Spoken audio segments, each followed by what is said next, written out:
So I was watching a video with Brian Greene, and I'll show you the diagram they had on the screen. You can see it says classical, quantum, different types of computers. And I have a computer programming background, so when I saw the OR and the AND logical operators under classical and quantum, it made me realize that the logical operator missing is XOR. So I think the underlying system that's under quantum is based off this XOR operator, and that's what I'm going to describe in this video. So this is our world. It's classical. Everything is 0 or 1. That's our computing system.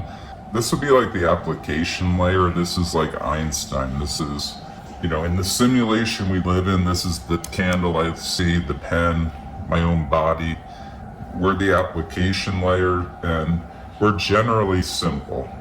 Just like in a computer we program, there's machine code, and then there's something like a compiler with the kernel and all that, and then there's an application layer.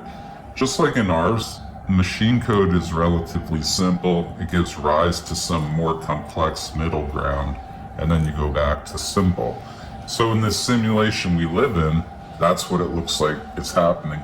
We're in this application layer. It's once again simple. If we go back one layer, I'm just calling it the kernel. It's you could say some mid-tier layer of the operating system, whatever you want to call it.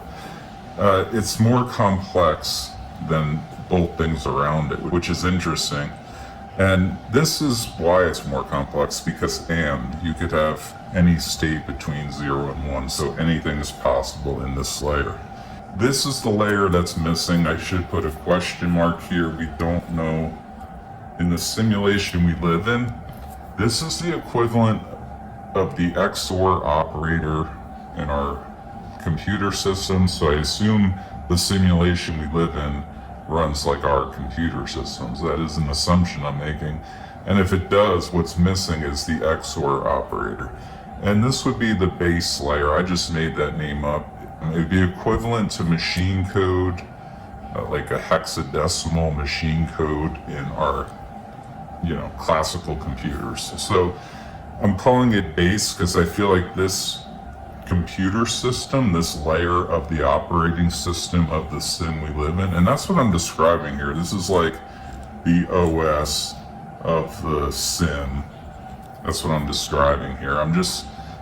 When I say classical quantum, these are the systems we use in our lives, and I'm correlating them to this sim, just to be clear.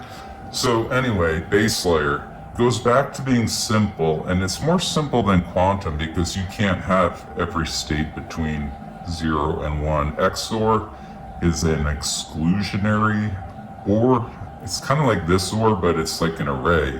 You see, you have, instead of 2 bits, you have an array with 4. So it could be, and basically the way to think of this array is if these inputs on these are all inputs. If these array of different possible inputs are different, you get a 1. And if they're the same, you get a 0. That's more simple than every state between 0 and 1. So you can see it's a simple machine code base reality, you could say, of the sim, base layer, base programming language. It gives rise, probably through a compilation process or something, it gives rise to this more complex middle layer that I'm calling the kernel. Let's just call it a more complex middle layer. That's quantum, the most complex. And then because no one wants to live in this world, just like no one wants to live in the kernel or the machine code, we want to live in the application layer and actually see things. So this complex layer, again, maybe through compiling or some process like that, it's probably like through fields. Fields could be the compiler.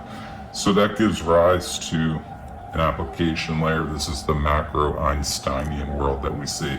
The question is, what is this world? There's a whole layer under classical and quantum physics. It's base physics. It's based around the XOR operator. Now, I'm going to spend more time thinking about this because I literally just discovered it tonight. I'm going to think like going, back in this system, what would this have to be? It's probably something like how machine code operates. So I'll think about that. Maybe we'll have some follow-ups. If I can't think of anything, feel free to run with this idea and build on it in the comments and let me know what you think this is describing.